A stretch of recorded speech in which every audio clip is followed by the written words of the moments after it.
It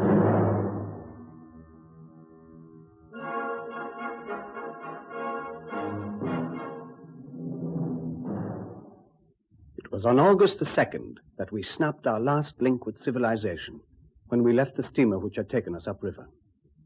Thereafter, we made our way by canoe and then overland through thick Amazonian forest. Our two learned companions contrived to bicker constantly throughout the journey, whilst Lord John and myself endeavored, unsuccessfully, to keep the peace. It was exactly 1 month to the day after leaving Manaus that Lord John and I realized that we were at last in the vicinity of the lost world.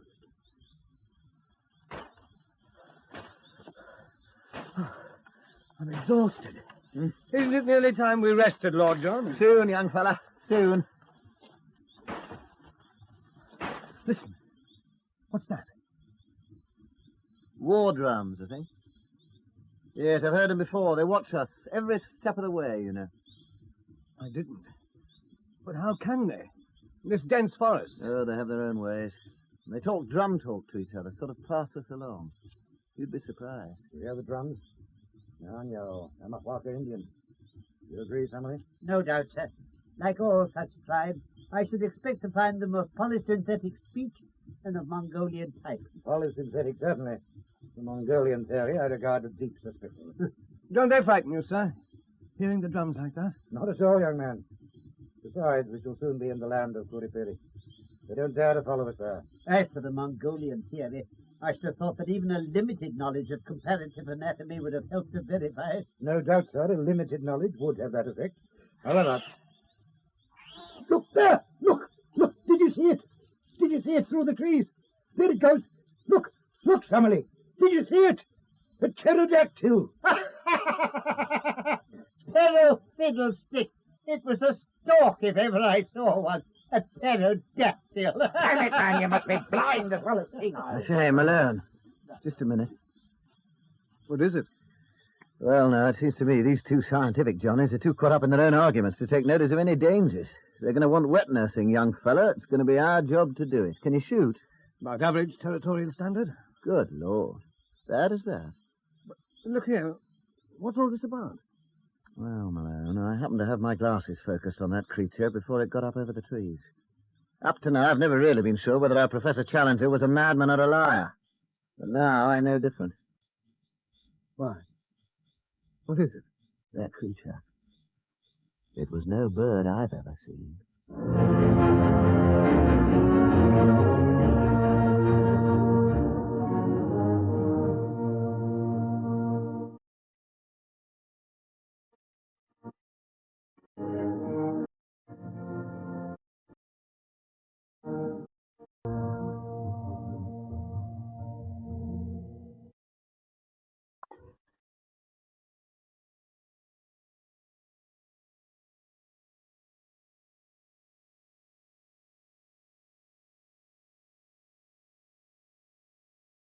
These cliffs, and late one afternoon, camped at the base of a huge pinnacle as high as the cliffs themselves, we held a council of war. Professor Challenger, as always, presided. I need not say that on the occasion of my last visit, I exhausted every means of climbing the cliffs. And where I failed, I do not think that anyone else is likely to succeed, for I am something of a mountaineer. I had none of the appliances of a rock climber with me, but I've taken the precaution of bringing them now. With their aid, I am positive I could climb the detached pinnacle to the summit. But so long as the main cliff overhangs, it's useless to attempt ascending that. There seems to be only one sensible course. Let us split up into two parties, eastward and westward along the base of the cliffs, and seek for a practical point for our ascent. I agree with Professor Summerlee. The odds of this plateau is of no great size, and if we travel round it, we shall either find an easy way up or come back to the point from which we first started. There is no easy way up, Lord John. But I admit that there is a point at which ascent is possible. How do you know, sir? Because, Professor Summerlee, my predecessor, Maple White, actually made such an ascent. How otherwise could he have seen the monster which he sketched in his notebook? There you reason somewhat ahead of the proved facts, Professor Challenger. I admit your plateau because I've seen it. but I have not as yet satisfied myself that it contains any form of life whatever. What you admit, sir, or what you do not admit, is really of inconceivably small importance. I'm glad to perceive that the plateau itself has actually obtruded itself upon your intelligence. Now, gentlemen, I think we cannot do better than to commence our scouting expedition. Leaving our Negro servant, Zambo, to guard the camp, we set out. Challenger and Summerlee, with our 3 Indian bearers, took the easterly direction. Lord John and myself, accompanied by Gomez and Manuel, our 2 half-breed guides, went towards the west, through a rocky country of tree and bamboo, and always in the shadow of those gigantic cliffs.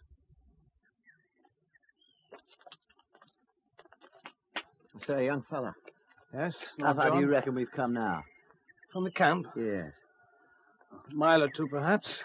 Well, that's far enough. I think. Turn round, young fella. We're heading back to the camp. Any special reason, Lord John? The light's failing. It'll be pitch dark in half an hour, and I don't like the feel of this place. I've been thinking the same thing myself. Only I didn't like to admit... I mean, I couldn't explain. You don't have to explain. Look up there at those cliffs. I am looking. There's life up there. Bad life. Life that keeps watching us. When I think of that thing I saw flapping up out of the trees in the forest. Oh, it had a 20-foot wingspread and it had teeth like bread knives. If we... Wait a minute. Where are those 2 half-breeds? I don't know. I haven't seen them for the past 10 minutes. Gomez! Manuel! You don't think...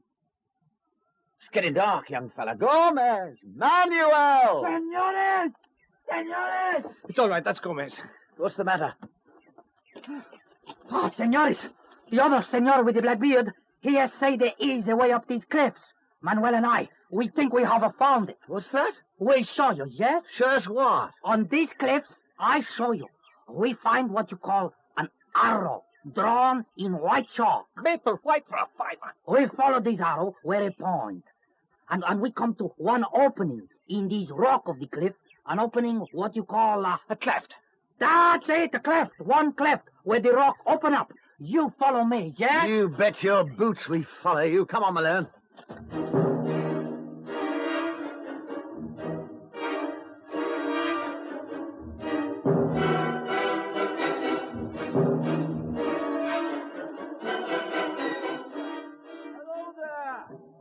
Hello there! You don't expect an answer, do you? I don't know what to expect. It's only a kind of gorge cut in the rock, not very deep. Oh, John, it's blocked. A dead wall. Oh, no, it's not. Look. Where? Up the side of the wall, higher, up there. Heap of stones, loose like a ruddy staircase. And on top of that... It looks like the mouth of a It cave. is the mouth of a cave, and another arrow drawn on the rock. Up those stones with you now. Go on. Steady, steady. Here, mind those loose stones, young fella. Gomez! Manuel, you come too. Si, senores, we come. Here's the gateway to the land of monsters, laddie. Through the mouth of that cave, there's a tunnel up inside the cliffs as sure as you're born. Easy now. Here, look, let me give you a hand to the top. Go on, up you go. Oh. Nothing can stop us now, young fella. I defy anything or anybody on top of these cliffs to... What's wrong? Well, I hate eating my words, young fella, when I'd barely put salt on them. But look there.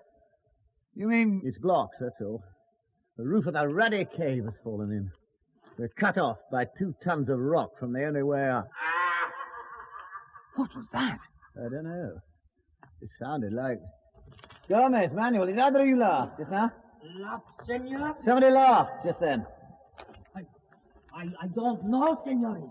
Maybe it was what Indians call a spirit of the woods that laughed. Never mind the spirit of the woods.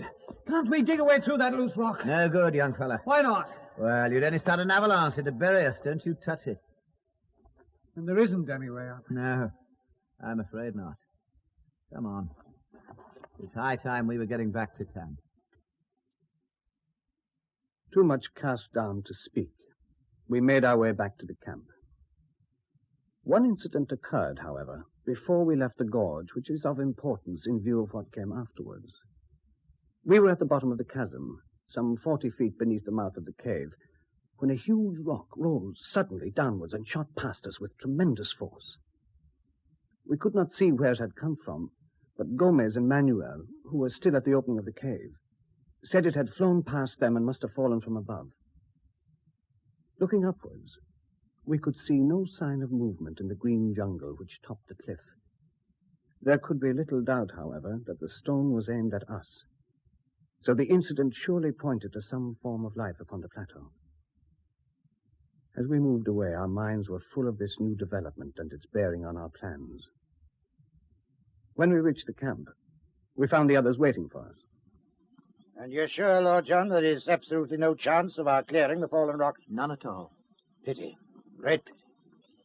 As to the incident of the falling rock, it would merely seem to confirm my theory that some form of life does indeed exist on the plateau. A theory which, I may add, has already been proven by our own discoveries, and it seems Stop a minute. What did he find? A human skeleton. Oh, what? a human skeleton lying in a patch of bamboo, with the bamboo canes growing through its smashed ribs. Almost certainly the skeleton of a white man. I quite agree, and I don't like this. How did the skeleton get there? Can't you guess, Lord John? You mean this man fell from the top of the cliff? He fell, yes, or was thrown. This man, probably a friend or colleague of Maplewhite. We have no evidence of that. We have every evidence, sir. This man was running in blind terror from something which appeared to him monstrous or diabolical. He fell to his death on the sharp bamboo points, or else he was taken by human hands. Human hands? Taken by human hands, as I now take this skull of his from my knapsack, and dropped over the edge of that cliff, as I dropped the skull on the ground. So. Oh, Santa Maria. Will you now admit, Professor Summerlee, that there is malignant life on the plateau? I don't know. But does that matter now, sir? Matter, young man? Since we can't get to the top of the plateau. I beg your pardon. We can get to the top of the plateau. You found... You mean you found a way up? I venture to think so. How? We can't climb the sheer face of the cliff. That's impossible. Agreed, Lord John, agreed. Then how, in all blue blazes, are you going to do it? Will you permit me, gentlemen, to sit down on this log and address you as I might address a somewhat backward class? All right, get on with it. You will also, I hope, spare me your congratulations. My natural modesty forbids any such display. The inspiration, if I may term it so, came to me only 10 minutes ago. I was thinking, oddly enough, of a paper read to the Edinburgh Zoological Society by a certain Dr. Illingworth. One moment, Professor Challenger. You spoke, Professor Summerlee? Were you by any chance referring to Dr. Angus Illingworth of Edinburgh? I was, sir. Is he a friend of yours? That charlatan, that insufferable mountebanker, a friend of mine? You agree, perhaps, that Dr. Illingworth has no sense? I agree with the utmost emphasis. His views on the Wealden slates are entire puerility. His insulting review of my last book occupied 7.5 pages of the Zoological Quarterly. Professor Summerlee, shake hands. Professor Challenger, it's a pleasure. Young fellow, my lad, listen. We've got it. The password, Dr. Illingworth of Edinburgh. Whenever these two start spitting in each other's eye, just mention Dr. Illingworth of Edinburgh. Got it? Got it, John. You were telling us, Professor Challenger, how we could get to the top of the plateau. Now, if we put the same question to Dr. Illingworth of Edinburgh... Dr. Illingworth, the great zoologist? He could probably tell us straight away. Tell us like a shot. And do you intimate, sir, that I can't? Look around you. Well? What do you see? I see a campfire, load of provisions, line of red cliffs. Nothing else, my friend? Well, nothing that'll help us, no. You don't see, for instance, the pinnacle of rock there. The pinnacle of rock that rises as high as the plateau and has a huge tree on top of it. Well, that won't help us. You think not, Lord John? We've got rock climbing gear. Yeah, we could get to the top of the pinnacle, yes. But even if we got there, we'd still be 40 feet from the edge of the plateau. We can never get across. We can at least all reach the summit. When we are up, I may be able to show you that the resources of my brain are by no means exhausted. It was towards noon the next day, a brilliant, burning day, that the last of us managed to crawl up on top of that pinnacle, a grassy space some 25 feet square. It was a hair-raising climb, to say the least. But now, at last, we were able to gaze across at that curious plateau. There it lay, the lost world, across the 40-foot gulf, green and silent, its trees glistening in the sun where it stretched away from us, deep and sinister as a new continent. This is indeed curious. Very interesting. Very interesting indeed. What, Professor Summerlee? This tree, Mr. Malone. You will please note the smooth bark and the small ribbed leaves. Tell me, are they not familiar to you? Why, it's a beech. Exactly, a beech tree. A fellow countryman in a far land. Not only a fellow countryman, my good sir, but also, if I may be allowed to enlarge your simile, an ally of the first value. This beech tree will be our savior. George, a bridge. Exactly, my friend. A bridge. Where willpower and intellect go together, there's always a way out.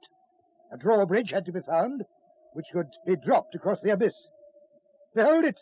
There is our bridge, gentlemen, to the lost world. Brilliant, sir. The tree's a good way. 60 feet high. If it only falls the right way, it'll easily cross the chasm. Mr. Malone. Yes, sir? You, my young friend, have the thews and sinews. I think you will be the most useful at this task. I can hardly wait to begin, sir. One moment, Mr. Malone.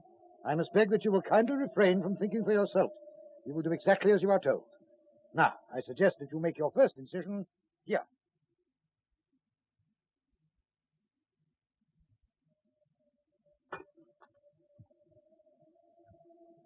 Really, Mr. Malone, can't you go any faster?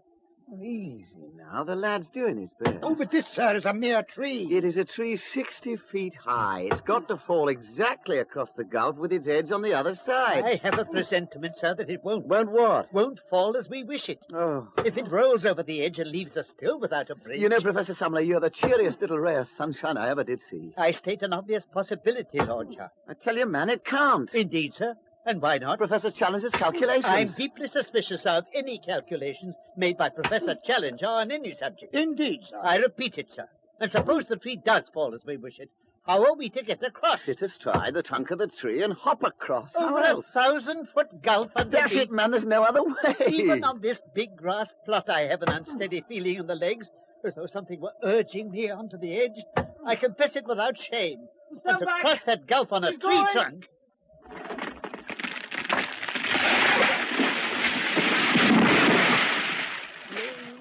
Glory, hallelujah! Got it! Stop dead on the edge, Professor Challenger. Shake hands. Well, it seems to me there's a lot of indiscriminate handshaking going on, but by George, here's my hand, too. I remove my hat, gentlemen. I thank you deeply for this not unmerited tribute. The resources of a great brain, if I may modestly say so, are equal to any small obstacle. There is the bridge. There is the last word. I shall now, with your permission, be the first to cross the bridge. Half a minute, old chap. I can't allow that. Do my ears deceive me, Lord John? You can't allow it? Listen, old chap. Look over at those bushes. Well, sir? We're invading enemy territory, don't you see? It may be all right over there. Oh, of course it's But all there right. may be a tribe of cannibals waiting for lunchtime. We haven't got rifles. We haven't got anything. Then what do you suggest? Malone and I'll climb down again, fetch up the rifles. Oh, this delay is intolerable. I know, old chap, but better learn wisdom before you get served up as veal stew. Oh, speaking of that, we'll also fetch up Manuel Gomez with provisions. Then you can cross the bridge while we cover you with the rifles. This is good sense, Professor Challenger. I am not aware, sir, that I need to be instructed in good sense by you or anyone else. I do agree that a certain elementary course... Oh, very well, go and get the rifles, but hurry, hurry!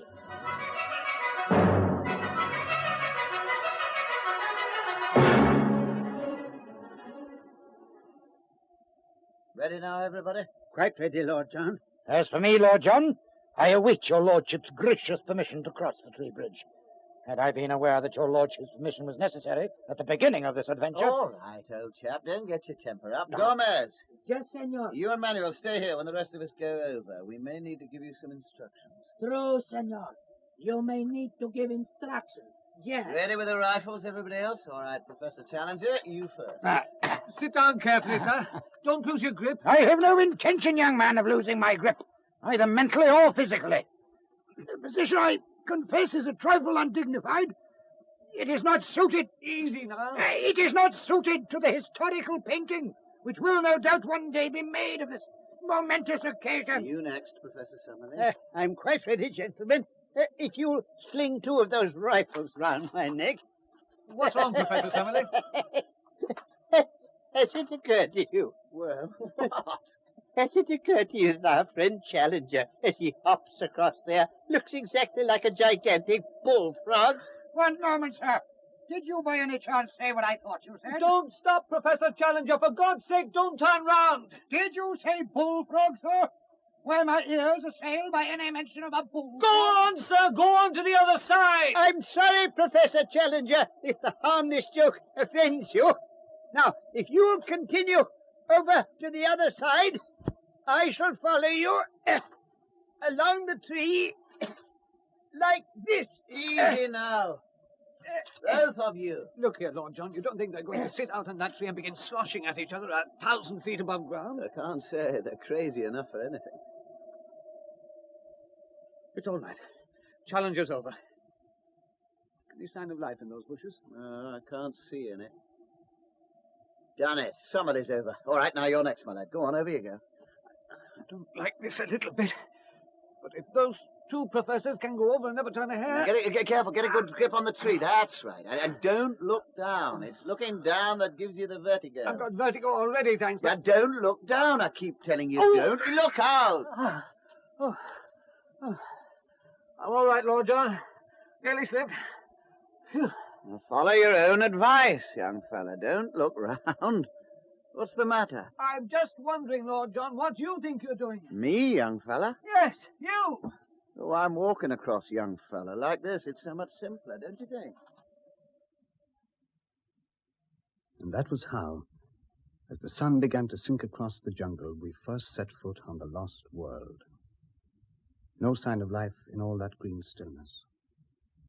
Not even the cawing of a bird.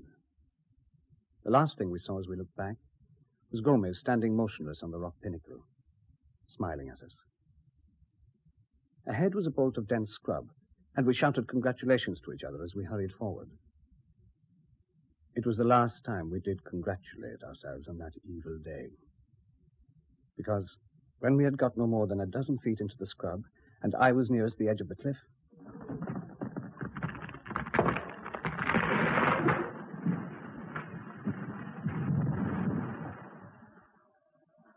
What was that? I hesitate to pronounce an opinion, sir, when I can't see. Professor Challenger! Lord John! Professor Summerlee! Yes, what is it? Come here! Come back here! What is it? What's wrong? The bridge has gone. The bridge has gone? Look for yourselves. The tree slipped off the edge of the cliffs. It smashed to pieces 1,000 feet below. Listen! I've sworn I'd heard that laugh before. You did hear it. It's the same laughing we heard in the gorge last night. Lord John Roxton! Lord John Roxton! That sounded like Gomez. It is Gomez, senores. It is your faithful Gomez. Where the devil is he? I am on the other side of this, what you call, pinnacle, senores, where you can't see me and you can't shoot me. Who led you to this place? Manuel and I. Who pushed the tree over the edge? Manuel and I. Challenger, just talk to the fella, will you? Hold him there. I'm going to slip along the edge of the cliff where I can get a side shot at him with my rifle. Lord John, wait. Let him go, young man. Let vengeance go its course. I ask you the meaning of this, Gomez. Ask the Lord John Roxton. Ask him if he remembers shooting Lopez of the Putumayo River. I am the brother of Lopez, senores. Flail of the slave traders is Lord John Roxton. Flail of Lord John Roxton am I. Professor Challenger, I can see Roxton now. I say this last to you, and then I go away. You will die up there, senores. Cut off from the world. You will die up there because Lord John Roxton has shot my brother. And now at last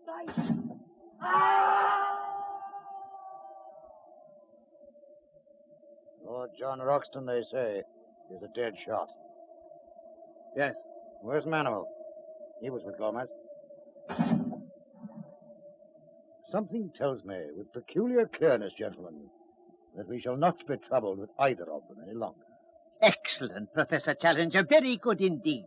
And doesn't it tell you anything else? Anything else? You've brought us to the ends of the earth, sir. You gratify me, Professor Summerlee. Your ingenuity has shown us a way to a land of monsters. But with that bridge gone, can your ingenuity show us any way down? By the Lord's mercy, sir, you've really done it this time. We're marooned.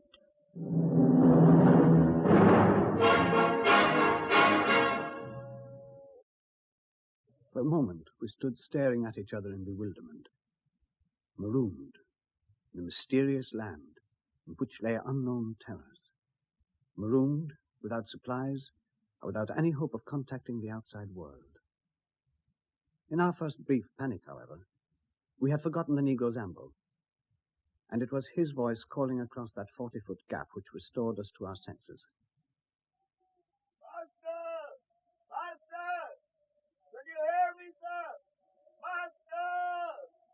Zambo! Zambo! You hear me? Yes, master, I hear.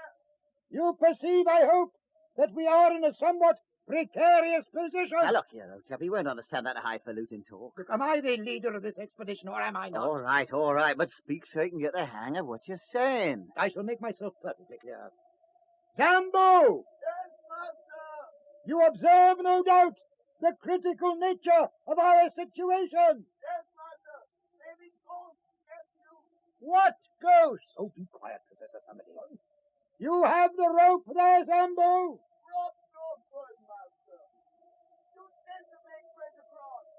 I know that, my good Zambo. Well, then what's the game? Would you tell us? Throw one end of the rope across to us, then tie the other round as many boxes of provisions and ammunition as you can bring up. We'll drag them over to this side. Don't forget to include a camera. Did you say a camera, Professor Challenger? Yes, Professor Summerlee, I said a camera. I want photographic evidence if something should attack us. Attack us? If, in short, a flesh-eating dinosaur should step out of these bushes now. Zambo, don't forget the elephant gun cartridges, will you? No, chief.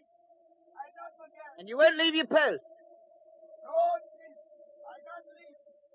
But no evil eat Indians. Why not? Too much afraid ghosts. You be careful. That thought was in our minds when we slept for our first night on the lost world. We supped and camped at the very edge of the cliff among some bushes. These bushes turned out, however, to be infested with enormous blood ticks, as I found out to my cost in the morning. Most interesting, Mr. Malone. That blood tick on your leg, which you have so unfortunately crushed. Good Lord, Professor Summerlee, did you think I was going to let that vile thing stay where it was?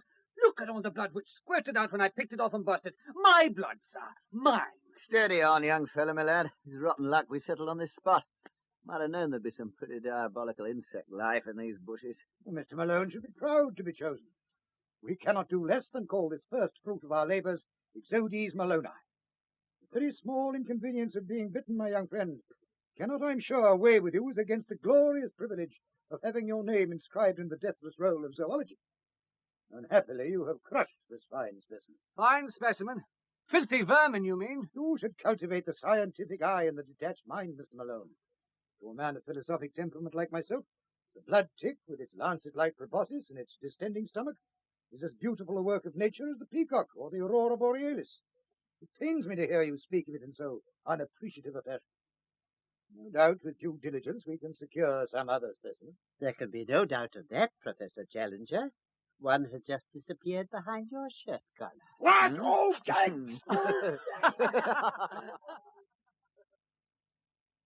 The bushes were full of the horrible pests, and it was clear that we must shift our camp.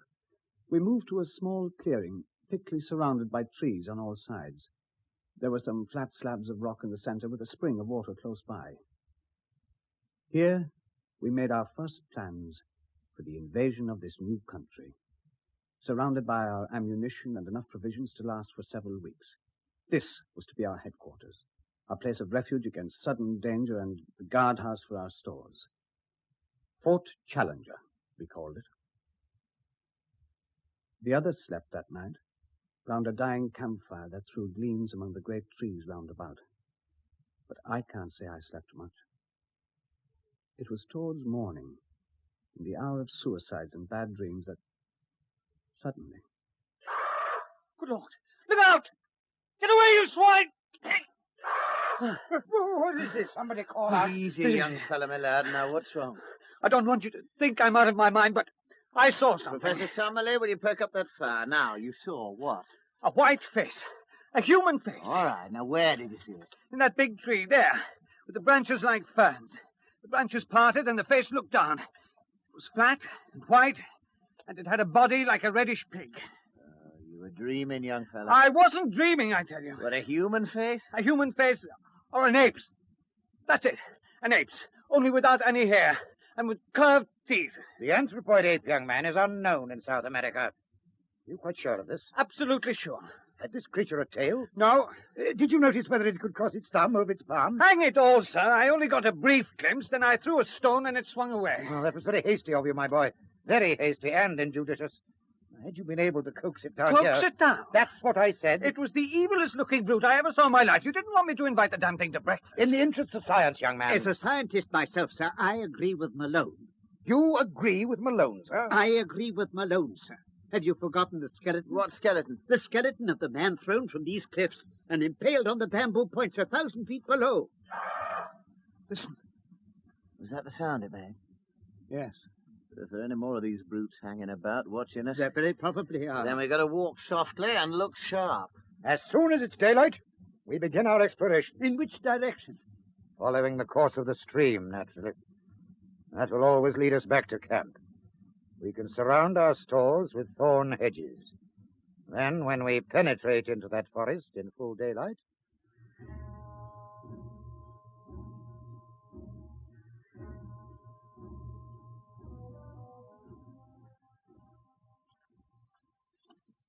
Very little forest, I should say. Swamp, swamp, and nothing but swamp. Shall we turn back? Turn back? Why? I see no plant life of interest to the bottom.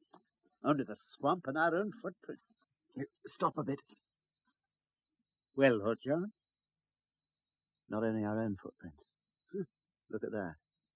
What? Now do you believe, Professor Summerlee? Now is your small conceit broken. What in the name of sense is it? A three-toed footprint. Well, I see that. Confounded, but the thing must be 4 times the size of an elephant. What sort of a bird leaves a track like that? Not a bird, Lord John. A reptile. A reptile with... To be exact, a dinosaur. You, Professor Summerlee, you call me a liar now in face of these tracks. I must confess, Professor Challenger. I really must confess. Surely, these tracks are Wealden. Wealden, exactly. Meaning what? This is a creature walking erect on 3-toed feet and occasionally putting one of its 5-fingered forepaws to the ground. Now, if we were to see one of these animals... We're going to see one, old chap. How so? Because I swear these tracks are fresh. Shh! Creep forward, all of you.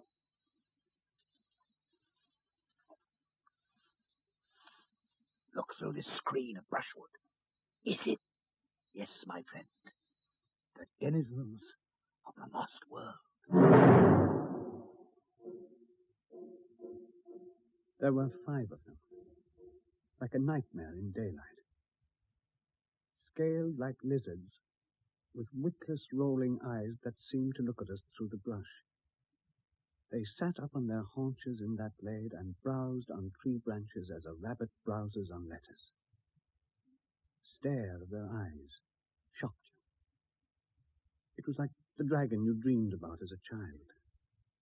Their forepaws struck and slashed at the tree branches. When one fell down on its feet, you could feel the thud as the ground shook. Quiet, everybody. Quiet. How am I seeing things? Do you question, sir, the evidence of your own eyes? One moment. Don't fire. Why not? In the first place, the sound of a shot might alarm the whole I countryside. know that, but if I could get one head, look, just one head to take home with me. Sporting one will turn green. What about the newspaper readers? Look here, Professor, if I just drilled the nearest one and looked straight through the eye. You still wouldn't hurt him. Well, not even with this gun? Not even with that gun. Have you got the camera, Mr. Miller? Yes, but I can't even get the fighters into the viewfinder. They're too big. Keep down. They'll see us. And you, Professor Summerlee, I can scarcely wonder that your eyes bulge and that your mockery of a pure intelligence returns to haunt you. What do you say? Professor Challenger, I apologize. Professor Summerlee, your apology is accepted. Look, wait a minute, you two. Look, don't stand up, not to shake hands with the brutes right on top of us. Look out! That one came down with all his paws at once. If he'd come down on us when he fell. Like an elephant walking on a grave. They seem harmless. My dear sir, they are harmless. The iguanodon? The what? The iguanodon, Lord John. You'll find his prehistoric footprints all over the sands in Kent and Sussex. He's charming and childlike, like our friend Malone. He's all brawn and no brain. Observe the nearest one. Well, not too close, thanks. See, there. He reaches after a bunch of foliage too high in the tree. He can't reach it. So he uproots the whole tree.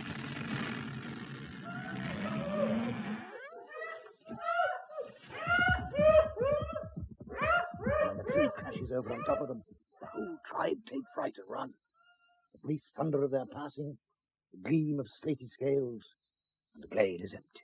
What will they say to this in England? Oh, my dear Summerlee, I can tell you with great confidence exactly what they will say. They'll say that you are an infernal liar, just as you said of me. Why, in the face of photographs? Oh, faked, Summerlee, clumsily faked. In the face of specimens? Ah, there we may have them. Malone and his filthy Fleet Street crew may be all yelping our praises yet. The day we saw 5 live iguanodons in a glade of maple whiteland. Put it down in your journal, my young friend, and send it to your rag. I'll be ready to get the toe end of the editorial boot in return. Things look a bit different from the latitude of London, young fella. All this will seem a bit of a dream to ourselves in a month or two. I can't see us being able to lead an iguanodon back, show it off in Hyde Park. You're quite right, Lord John. There's hardly any likelihood we shall get back ourselves. In the meantime, there's nowhere to go but forward.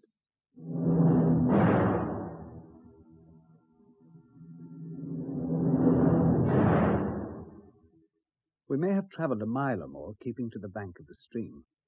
A belt of brushwood led up to a tangle of rocks at the top of that boulder-strewn slope. Grey and eerie the place looked, with its graveyard rocks. Lord John was well ahead, scouting. We saw him get to the top of that slope. Then we saw him drop down suddenly as though he'd been shot, and peer over the edge. What is it, Professor Challenger? I don't know. He's signaling us to stop. Listen. Well? Perhaps it was my imagination, but I could have sworn I heard a kind of... Kind of what? Oh, it doesn't matter now. Lord John is coming back. Lord John, is any... Keep quiet. Is anything wrong? But listen, all of you. You want to see something to raise your hair, just crawl up and look over the edge of those rocks. Crouch down and don't make a noise. What is it? Forward now. That's it. Keep low. What is it? I insist on knowing. Do you hear anything, Lord John? All of you must hear it now. I hear something. You hear the Devil's Nursery, old chap. Devil's Nursery? It's a volcanic pit, like a big bowl in the rocks, with green, scummy water at the bottom. And in that pit... Well? Pterodactyls. Thousands of them. Pterodactyls? Well, don't you remember that flapping thing with wings 20 feet long? I saw it over the trees the other day. I do indeed remember the pterodactyl. Professor Summerlee said it was a stork. I said so. Do you deny you said it was a stork? Keep quiet, for God's sake. Remember Dr. Illingworth of Edinburgh. Right, George. Neither Dr. Illingworth nor anybody else ever saw a sight like this. Crouch down and look over the edge.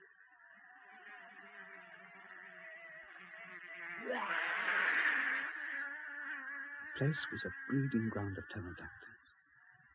On rocks and in water seethed hundreds of specimens like medieval devils. Hideous mothers brooded over their leathery, yellowish eggs and watched their young in the water. Round the higher rocks sat the horrible males. They sat absolutely motionless, except for the rolling of their red eyes or a snap of their rat-trap beaks as a dragonfly went past. Professor Challenger, I ask your pardon again. This is worth risking everything to see. Refreshing, is it not? Very refreshing. The flood of light it throws on the habits of the pterodactyl. Keep down, you two. Observe the dead fish and birds among the rocks. This proves... Gregarious, my dear sir, like penguins. Not a doubt of it. If we could perhaps have a closer view of the eggs. Why not? I'll tell you why not. Aren't you interested, Lord John? Interested? Yes, I'm interested in the soil around the edge of that water. Blue volcanic clay, ain't it? I believe so. Why? Well, never mind, but if you want to start something you can't finish, just stick your head up and say pretty pretty to a nest of pterodactyls. There is, of course, a certain amount of danger. Certain amount? They'll come diving down on us with teeth like bread knives. Not with the care I take, Lord John. Oh, no, old chap? No. I rather pride myself on my ability to stalk unseen as quietly as a shadow. I can put my hand on this loose boulder, for instance, and rest my weight on it without once disturbing... Look out! That's done it. It occurs to me, Professor Those Challenger. brutes are spreading their wings. They're going up. It occurs to me, Professor Challenger, we'd better run for it. Run for it, sir! Science or no science, yes! Make for the wood and keep together. If we get among the trees. Leave him alone! Yes, Have you got the camera? Certainly, but... Photograph it! I implore you to photograph that fine specimen coming down for us now. He's diving at a mile a minute, Doc.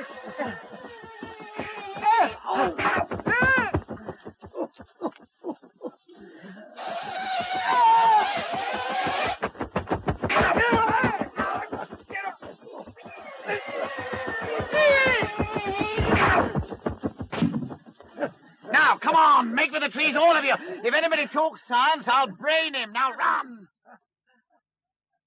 We staggered through the brushwood, and even as we reached the trees, the harpies were on us again. Summerlee was knocked down. We tore him up and rushed among the trunks. Once there, we were safe, for those huge wings had no space for their sweep beneath the branches. As we limped homeward, sadly mauled, we saw them for a long time flying at a great height against the blue sky, soaring round and round, no bigger than wood pigeons. Their eyes, no doubt, still following us. At last, as we reached the thicker woods, they gave up the chase and we saw them no more. We halted beside a brook to bathe our wounds. Well, a most interesting and convincing experience, gentlemen.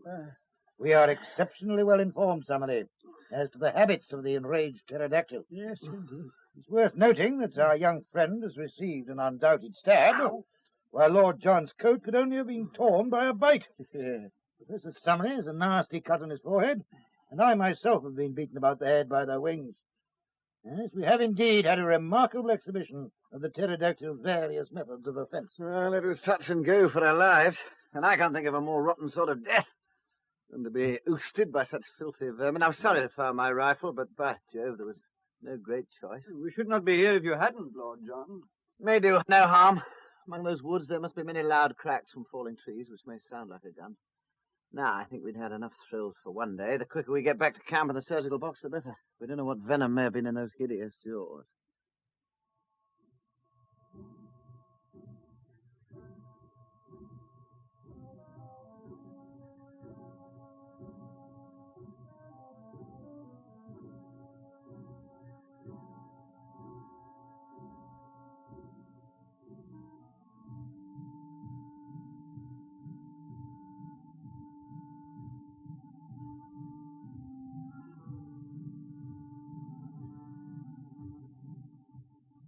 Well, I must confess, gentlemen, I'm rather glad to see our camp again. Just a minute.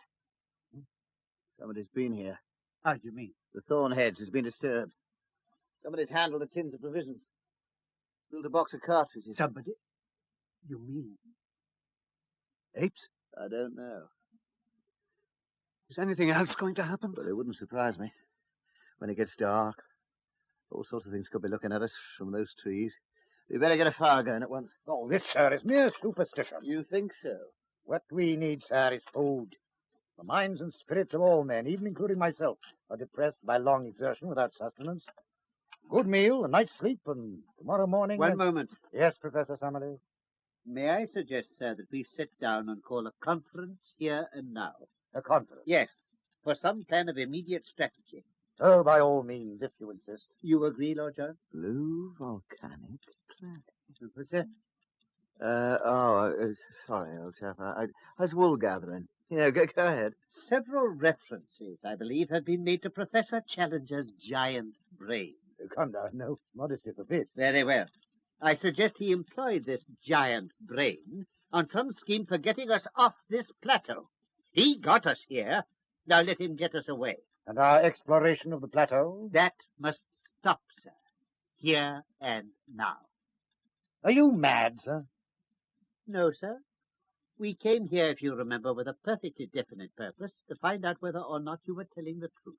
And you did find out? Yes, I admit. Thank you. That mission is now fulfilled. We can't explore the plateau, and you know it. It'll require a large expedition and special equipment. You know, Challenger, there is truth in that. The plateau is huge. It's thickly wooded with immense trees. Why, we could blunder here for weeks and still have no notion of the geography. Thickly wooded with huge trees.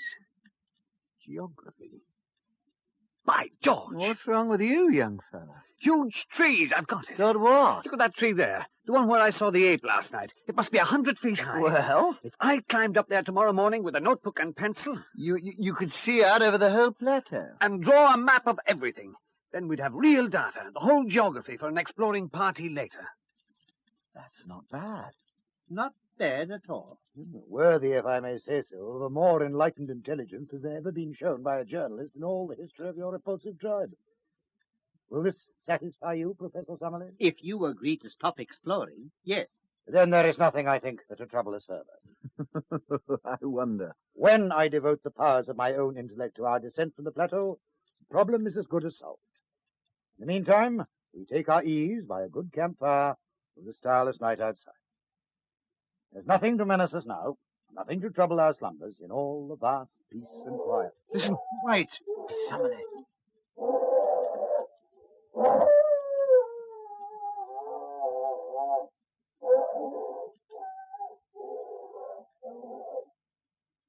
What on earth was that? Nothing to trouble our slumbers. Bah,